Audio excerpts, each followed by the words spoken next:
Hey guys, welcome to Tech Team channel. Hope you guys having a very nice day. In this video, I'm going to walk through how to lock WhatsApp without installing any app WhatsApp lock. So to lock WhatsApp app, at first just launch WhatsApp, and after that click the top right the three dot icon and click on settings. Now after that just go to privacy, this option. Now just scroll bottom and here you can see the second last option, fingerprint lock. Click on it. Now to turn on fingerprint lock, just turn on this option, unlock with fingerprint. Just give your fingerprint. Now after that you can choose when the fingerprint lock will required. You can choose it for immediately 1 minute or 30 minutes.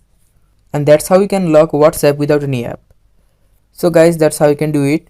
Hope you find this video helpful. If you find this video helpful, then give a thumbs up and don't forget to subscribe Tech Team channel.